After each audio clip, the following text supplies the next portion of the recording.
And this news being announced during the game, Hunter Brown, Jeremy Pena, and Josh Hader all selected for the All-Star game. And to weigh in on these Astros, who are quickly turning into the story of baseball, Brandon Scott back with us, Luis, and our KHOU 11 baseball analyst, Jeremy Booth. All right, guys, let's do this. We're going to play one word. Let's start with this Dodgers series. One word to describe the Astros sweep of the Dodgers. Jeremy, let's start with you. Dominant. I mean, anytime you walk into LA and beat what is on paper the best team in the last decade, right? I mean, these guys continue to be on paper better than anybody else, and you go in and sweep them.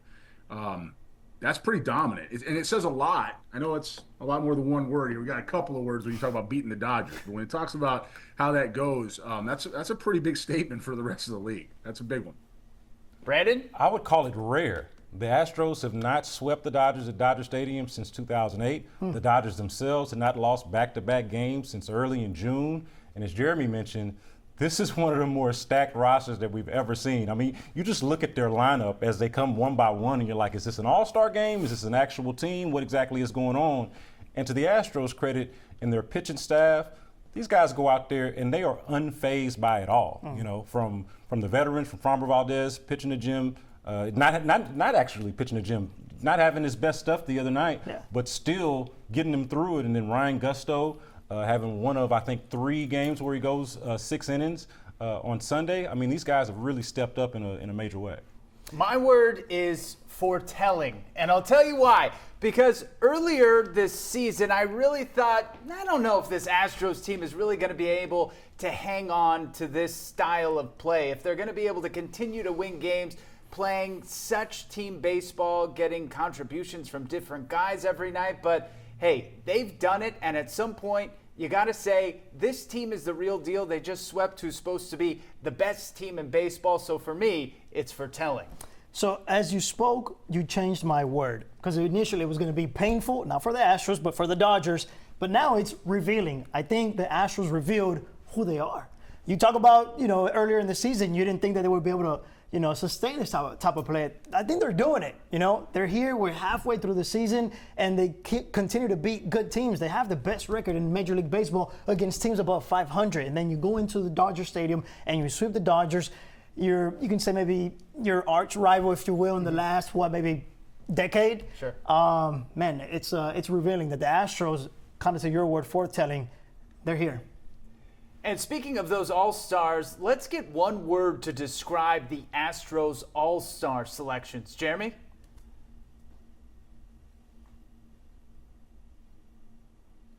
Uh-oh. Sorry, appropriate. Those are the right guys, right? You got Jeremy Pena, who's, it just speaks for itself. You've got Josh Hader, who once again speaks for itself. Or Hunter Brown's turned one of the best, not just pitchers, but frontline starters in the game. I don't know how you can go wrong with that. Those guys all earned it. Brandon? I'm going to cheat here and go with a hyphenated word and call it life-saving. And here's what I mean by that. Look, if you had told me that Yordan Alvarez was going to miss 60-plus games, that the pitchers were going to drop like flies the way that they have throughout the season, and that they would still be in this position, I'd have been shocked. But what has been the lifesaver for the Astros? It's been their pitching, and so that speaks to Hunter Brown, that speaks to Josh Hader on that end, and then Jeremy Pena. I'm not going to lie to you guys. I didn't think, obviously won the World Series MVP a few years ago, was on a tear as a rookie. But the last couple of years, I didn't necessarily know that he had this in him or was just waiting for it to reveal itself. It has, and so I think that's a big part of why they are in this position. Isaac Paredes is another example of somebody that has stepped up in a major way. But absent of Yordan Alvarez, to get this type of performance from Jeremy Pena, where he's right up there with some of the best guys in the game in terms of WAR, I think has been a lifesaver for the Astros so far. Mine's going to be silencing. Okay, it's silencing these all-star selections because ahead of the season, just like Brandon was talking about, we didn't really know what to expect from Jeremy Pena after the previous season. We didn't really know what to expect from Hunter Brown. We knew Josh Hader was a really good closer, but last year he struggled when he came into games where they were tied or they weren't ahead. This year it seems like these guys have really figured it out, and they have silenced the doubters. Yeah, and my word's going to be deserving. I think these guys deserve it. Hunter Brown has pitched lights out. I mean, Yeah. you got the MLB's leading ERA. Josh Hader, 25 saves in 25 chances. He's really turned it around, to your point. And then Jeremy Pena, some may argue he got snubbed as a starter. Because when you look at the shortstop from Athletics, I can't remember his name right now, I'm going blank, but you look at their numbers, they're pretty on par, pretty even, but Pena has more, his WAR number, wins above replacement, is better. He's got more stolen bases, more homers. So there's a slight edge to Jeremy Pena that you could argue that he got snubbed as a starter. So I think it's deserving. These guys, as Jeremy said earlier, it's appropriate. They're the right guys to get it. And along the lines of their great play in the first half, what's one word to describe that incredible first half from the Astros? Can I give you 2 words? Sure. Lineup construction. You move Jeremy Pena out of that 7-6, wherever he was hitting, and just even in the All-Star conversation, right? Brandon mentions that he's not sure. Why? Because he has to face curveballs and changeups and all kinds of stuff. And if you put Jeremy Pena in that type of position, he's not going to be anywhere near as successful as if you hit him ahead of guys that got some thump, right? And now Jeremy Pena goes into a table setter position with a chance to drive the baseball. And I know that we all know Alvarez has been out. It's a great point from before. But putting people in the right places matters. And they did that. And so lineup construction gets them to the lead. And that's the word, lead.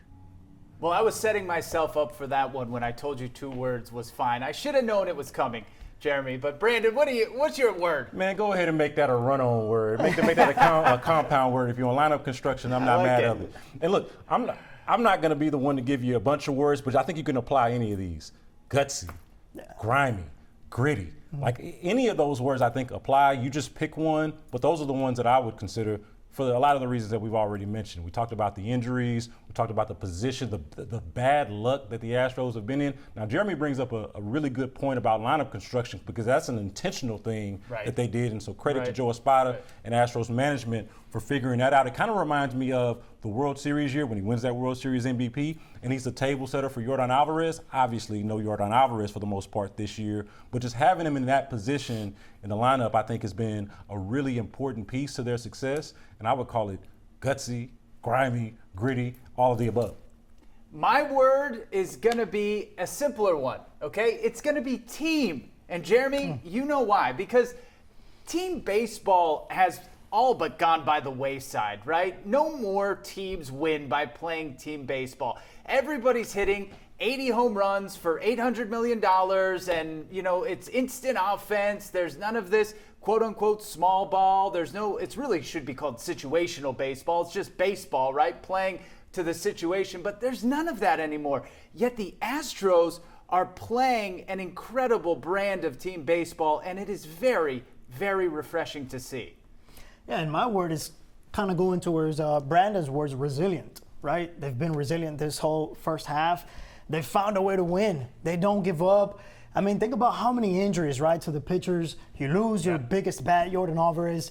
You talk about, you know, culture in the clubhouse. These guys, it's kind of hard to not maybe, you know, lose it mentally when you suffer so much, you know, and they just continue to keep their heads up. It's a winning culture that's in that clubhouse, and they find a way, whether to bring up pitchers from AAA or, you know, even guys like Luis Guillorme, who's playing second base sometimes, and, you know, they just find a way to. Zach Schwartz today against the Dodgers, if I remember correctly, he had 3 hits, maybe 3 for 3 or 3 for 4. Yep. Guys just step up and find a way to contribute. And a walk. He walked as well, a critical walk. He was excellent. A lot of guys filling the gaps that this team supposedly had, but they're playing well regardless of those. Now, finally, one word to describe what you expect to see in the second half of the season. Jeremy? Yeah, no, I'm thinking, because there's a lot of words that are going in my head right now when I think about what they need to do. Let's say instinctual. And I say instinctual because to get through the second half of the season, certainly with a lead, you have to know how to play with that lead, right? There's going to be some teams that fall off. There's going to be some teams that push you. If you look at the win-loss records in that division, at least last I looked this morning, they're not all that far off, right? They're just beating up on each other. And the Astros have a very favorable schedule the rest of the way. Still, right now, things that have been said by us tonight have a lot to do with the fact this team is playing well besides all these obstacles, right? And you do that by execution and by instincts. And when you have Yordan Alvarez, who, when healthy, and you kind of have to say it that way now, when healthy, is one of the best left-hand hitters in baseball, and they're better without him, you start asking questions, right? Because where is this play when he's there? They have to be able to contribute the same way. They got to hit behind runners and drive baseballs and get good pitches to hit, and the 25th man on the roster, 26th man has to contribute, all of those things. And so what that means is that you have to play your role, and that has to do with instincts. So my word for the second half, while they figure all that stuff out, is instinctual. Because without those instincts, they don't win the division. It's a very, very analytical answer that I can appreciate from our KHOU baseball analyst. But I'm going to go. I'm gonna go a little bit different here and go with, in the spirit of 4th of July weekend, go with fireworks and say that the all of Major League Baseball is on notice because, again, the Astros are doing all of this without a lot of their key components, a lot of their key players, talking about Yordan Alvarez and all of the pitching. I'm expecting, and at the risk of hope trafficking here, y'all have to forgive me, but dream with me for a minute. Yeah. You get Yordan Alvarez back. I don't know what the status is, when you're going to get him back, or but if you get Yordan Alvarez back, all of these pitchers who I mentioned earlier who have been dropping, Spencer Getty, who had the freak accident, some of these guys that had Tommy John last year who you were expecting to perhaps contribute in some form or fashion. Who knows how limited they're going to be or what exactly that's going to look like. But again, I cannot stress enough, this is not a team with its full arsenal, and they are expected to get some reinforcements coming back at some point. So I'm expecting fireworks if this is the way that they're playing without their key components right now. Yeah, it's gas for me. Keep your foot on the gas because it shouldn't be just about winning the division anymore at this point. The only way you're going to continue to win is if you continue to stay aggressive and don't get defensive in terms of how you play or how you go about your business. Luis? Fireworks, gas. Fireworks can be bright. I think the second half can be bright for the Astros if they keep the pedal on the gas, right? So there has to be some urgency. There has to be some consistency as well. They've got to be consistent, urgency as far as the trade deadline comes around. Make some moves, position yourself to be better, because there could be a drop-off. These guys that have shown up, that stepped up, we don't know how long, if it's going to be consistent throughout the whole season. There could be a drop-off, so don't be comfortable because, then you set yourself up for failure. So I think it can be bright if they, like you said, keep the foot on the pedal and, go for it. I mean, you got nothing to lose. All right, well, the Astros coming back home on Monday. 2 series left with Cleveland and the Rangers before the All-Star break and the All-Star game on July 15th. Brandon Scott from Sports Radio 610 and KHOU 11 baseball analyst Jeremy Booth. Thank you guys for being with us.